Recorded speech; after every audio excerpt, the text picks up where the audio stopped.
All right, guys, we're here for another edition of the Workbench, a resource rich newsletter and podcast for local business owners. Excited to be here with Nick Hancock, who's the owner of Charlotte Mattress Store. They're doing mattresses in the Southeast, and excited to dive into their kind of relationship between brick and mortar, how they're starting to do things online more. Definitely unique business model for us. We've talked to mostly home services folks, some of the agencies that support those businesses, but mattresses are a first. So Nick, appreciate you coming on today, man. How's your week been so far? It's good, brother. Thanks for having me. Cool. All right. So yeah, just to start things off, man, give us a little background on you and the business that you run. Yeah, I've been doing mattresses for about 5 years now. We have my store here in Charlotte. My brother's got a store in Raleigh. My dad has a store in Wilmington. My dad's been doing it 35 years, brother 14. So family business. We all own and operate our own stores, but selling everything, mattresses, protectors, pillows, kind of you name it. Um, yeah. Great. So why mattresses? What's the story, the origin story behind the Yeah. mattresses is the family Uh, business? the long story short is I worked a regular 9 to 5 when I got out of college. 10 months, hated life. COVID hit, and 2 3 weeks later I got fired. Not because of COVID, just because I sucked at my job, to be honest. And it kind of led me down a path of like figuring out what I want to do. And I just learned in those 3 months that I was kind of out of a job. Really learned the mattress industry from my dad, and then decided to go out on my own and do it. Um, and I think the biggest thing is like freedom from a 9 to 5 for me personally, and seeing what that was. But then everybody needs a mattress at the end of the day, right? And so if we can do it in a little different way, then we can make something out of it. What was the 9 to 5?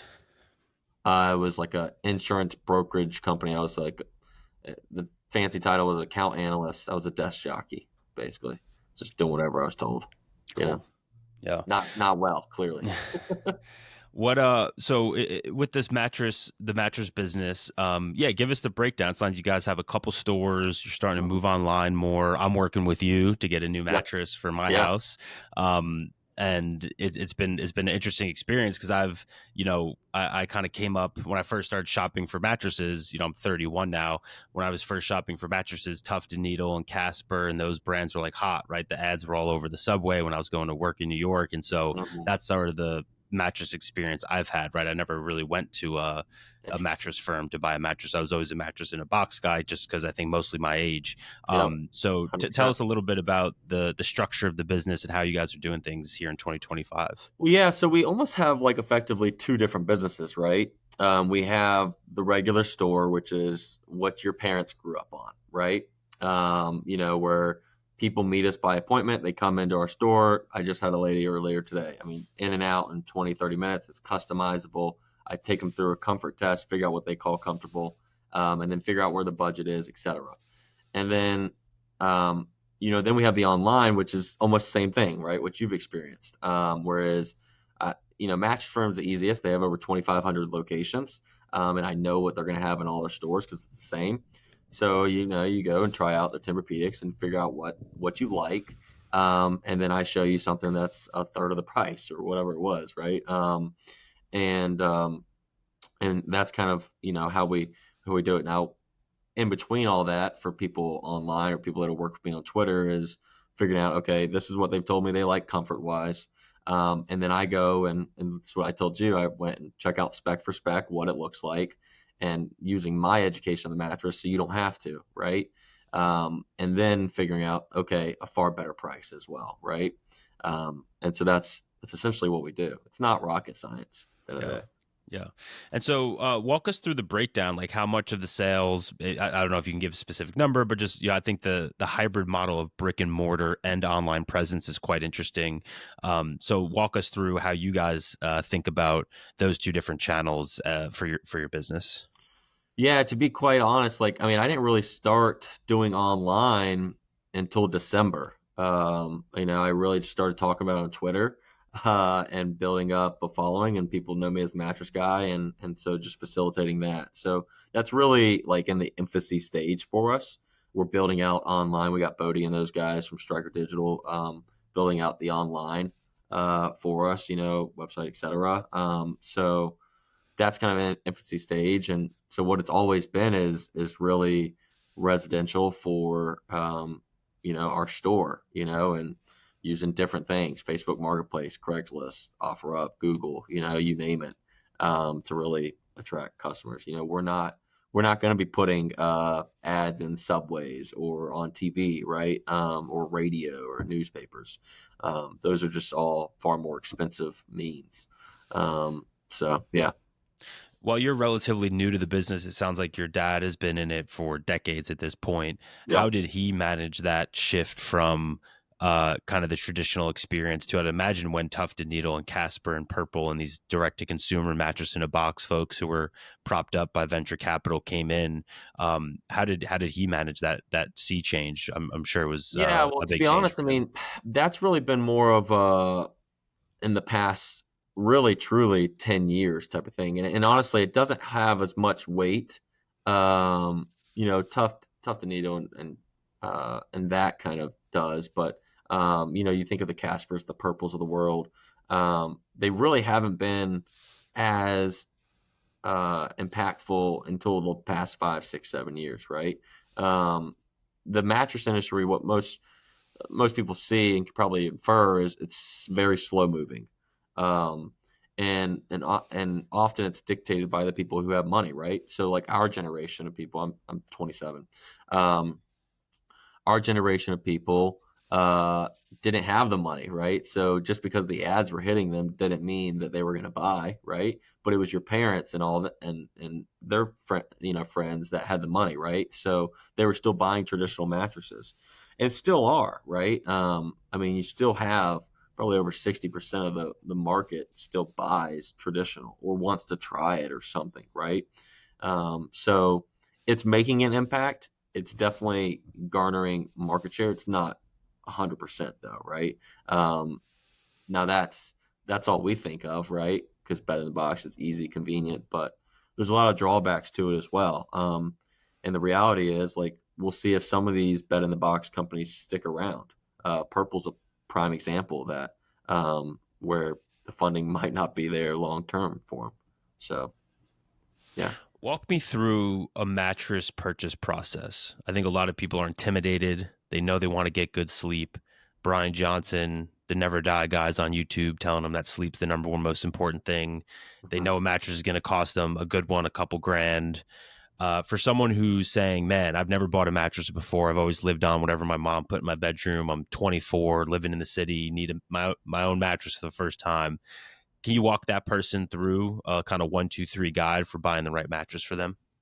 Yeah, it depends. It depends on two things. Do they want to try a mattress, right? And like get an exact feel, or do they just want, um, you know, hey, I want to hit this budget and roughly this feel, but I don't want to try anything, right? If you want to try something, you got to go to a store, and hopefully, like for my people, I take them through, okay, this is a firm, this is a plush, this is a pillow top, right? And get a feel for it. And then we figure out their budget, and then we lay them on stuff in their budget around that feel that they were looking for. Very easy, simple process, 20, 30 minutes. No, like, oh, you got to buy XYZ because of all the bells and whistles, right? You go to typical retail stores, it can be a lot of the garbage you're talking about, right? So that's kind of my process on the in person, right? For people online, it's okay. If they want to try something, I send them to a store. I say, go try these only. Send me pictures of what you like, don't like, and then we'll kind of work from there. Or it's okay. I want to be in this range of price, and this is kind of on the scale of firm to luxury plush where I want to be, what's the best, and then I do my research to figure out exactly what it is. Um, Throughout the whole process, it's educating people on what's actually in their mattress, what are they actually getting, and breaking down the differences in their options, which is where I think a lot of people get in their head and get stressed out and just don't have the mental capacity or desire to figure it all out, right? that's where a guy like myself really comes in and adds value, is right in that niche kind of area that's just honestly not being provided by online or anything else. There's almost information overload. Yeah. What's the biggest mistake you see people make when buying a mattress? Sorry, it went out. I don't know what happened. Can you hear? Okay. Can you hear me? Yep, perfect. Okay. This- It's weird. okay. I don't know what happened. Went out for like 2 Yeah, let seconds. me just check your devices here. Cool. If you can hear me, I can hear you, so we're all good. Okay. Yep. Okay. So yeah, I'll just re-ask that question again. What's the number one biggest mistake, Nick, that you see people make when buying a mattress? uh, buying based off a brand, to be honest, right? Like brands are good, but are they what's best? Especially when you're spending 6 to 8 hours of your life every day on it, 33% of your life, right? Um, so I think the hardest part is like people don't really know what they're buying. Like they don't have a clue if it's actually going to last a long period of time or not, right? So that's probably the biggest thing is buying just based off a brand and well, I heard this brand was great. Well, it's like sure, every company has strengths and weaknesses, and so like that's where someone like myself provides value, is finding the strengths and weaknesses and playing only the strengths and getting rid of the weaknesses, right? That's what we do with every manufacturer we own. We only take their best and we get rid of the worst and we don't talk about it, right? So that's probably the biggest thing is like figuring out what actually is in the mattress, and are you actually getting quality or are you just getting some Amazon crap? Walk us through the best mattress brands. For me, I know Sealy, Tempur-Pedic, obviously the mattress in a box guys because that's my generation. Yep. Break down for us. I think a lot of people have bought or considering buying one soon. Like, what should they look out for? Give us that like top five list of brands if you can.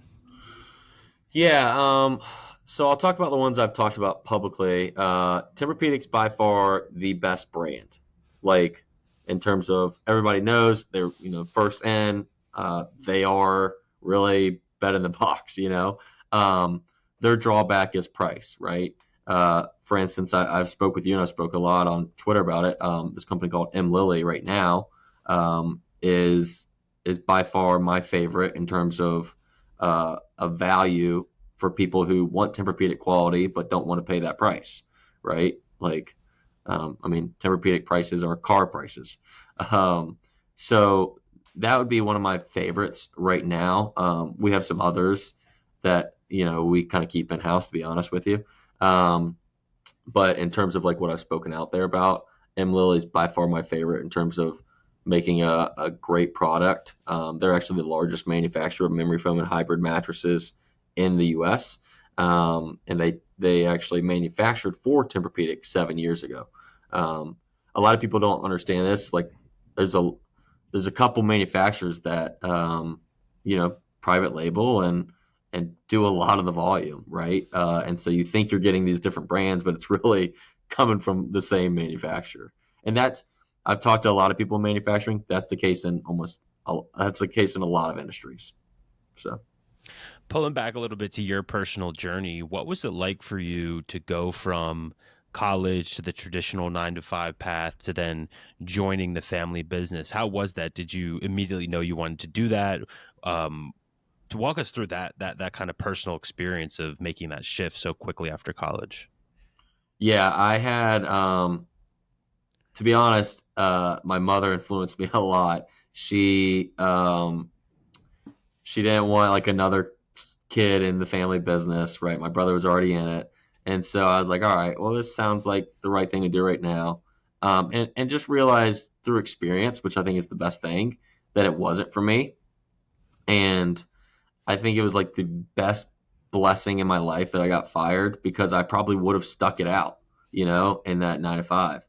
But then when I finally switched, I probably had like a day or two of like feeling bad for myself, just like crying my eyes out as like a 23-year-old or whatever it was, 22-year-old, and like I'm failing, right? Like feeling like failing at life. And then I was like, what am I going to do? Am I going to get another job? No, I didn't really like that. And like the only thing I could think of was just figuring out the mattress business with my dad. And and then honestly, I hit it at the best time. COVID was an amazing time. All wives were in houses, and they were like, "Honey, buy this, buy this, buy this," right? And so it was an amazing time. Thinking about the future of the business, it sounds like coming online was a new sea change for you. It sounds like you had a big hand in that. How are you guys thinking about the next 5, 10? Assuming you stay with the family business for the rest of your career, is it Mhm. more stores, more online? What are you guys kind of cooking up over the next 5, 10 years? Yeah, we're going to we're going to test the waters. We've always wanted to. We're going to test the waters with licensees. We have some, and I have a lot of people that reach out. It's just a matter of feeling feeling it out and figuring out the right fit people. Online is going to be a heavy component. Um, and then the other thing is probably down the line, and what I truly want to do is true vertical integration and get into manufacturing.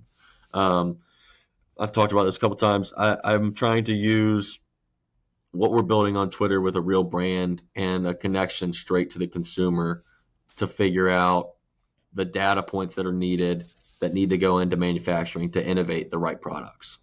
And so that's how I truly see it as like long term is that'll be a beneficial thing to almost get case studies and test out what works and doesn't work in the market.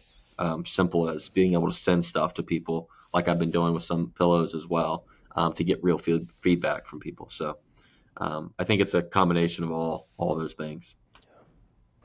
Great, man. Anything we didn't talk about that you wanted to cover or kind of share with the audience here?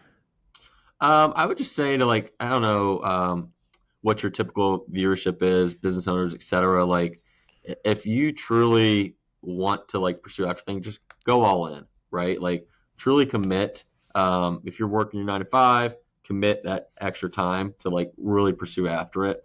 I think one of the biggest struggles for me was shiny object syndrome with every business owner, right? And I tried two other things, and it took my eyes off of the prize, so to speak. And when I fully focused, really truly in December, like I just saw the massive impact of Twitter for me, get a hotel deal, an Airbnb deal, and a bunch of other people, residential people like yourself, right, who are coming to me and want to buy a mattress from me simply because I'm the mattress guy on Twitter. And I don't have a huge following, I'm not a Nick Huber, et cetera, of the world, right? But with my little following, it made a drastic impact on my business. Well, yeah, tell us about that. Like, what was the inspiration for hopping on Twitter with the Mattress Guy branding, and how's it going so far? Just 3, 4 months Yeah, in. the inspiration was I got out of a partnership that I was really pissed off about, and so for me, I'm very much fueled by like when I get pissed off, I do a lot, right? And so that fueled it, and for me, it was like, all right, put up or shut up, go about it and do it. And so I just fully committed to change my handle and everything to Mattress Guy. And then in terms of like, I mean, I posted about this in 3 months, did over 150K in revenue off of Twitter. Like reels, like we had a hotel deal that was 392 mattresses. People can go look it up. His name's Pete Patel on Twitter. And he's posted and documented it all. Um, Airbnb deal that we did as well that helped land the hotel, and then a bunch of residential, and that number's Well, can you probably talk about those deals more? Those are super interesting. I mean, yeah. people on the listeners here to your question, they're typically business owners, and Okay, we all love talking numbers. Like yeah, people aren't afraid to talk numbers and margins and all of that. So yeah. please, if you can share details on those deals, that would be amazing. Yeah, like for instance, all these people really came to me, right? All I'm doing is talking about mattresses and talking about the industry online, talking about what's wrong with it, right? Like we kind of talked about with, 6, 7, 8K mattresses when they're really worth 2 to 3K, right? So all that's really all I've nothing special. That's all I've done on Twitter. But then people DM me like the hotel did, and he needed 392 mattresses. He's out in Tennessee, in 5 different shipments, and about a month or so, we saved him like it was like 8 or so grand. I have to look at exact numbers again.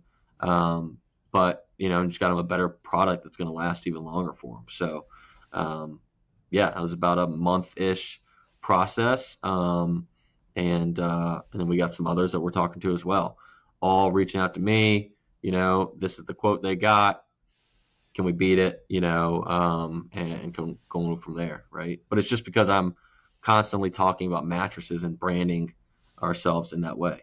Same thing with the Airbnb. That was $11,500 deal, and he's actually local here. And so I just went and got it all done for him New Year's Eve. That's how I spent my New Year's Eve. I wasn't partying out with friends or anything. And I was literally there till midnight, from like, I think it was like 11 a.m. to midnight. I just delivered, set it all up myself for him. But that led to him being willing to hop on a call and talk to the hotel owner, right? Which was instrumental in me getting that deal, because they knew the quality and the customer service and everything else, right? Just, I think more so, hey, this is my name, this is what I'm doing. I'm sticking to my name, and that's the most important thing. So yeah. How much of the business is coming from, direct consumers like myself versus doing these more like you could consider B2B deals with the hotel or before Airbnb? Yeah, before December, I would tell you like 99%, right? And that's why I say we're in a very interesting time with our business personally. Is A lot has changed. I'd say more of 20-ish% is coming from Airbnb, hotel, etc. now.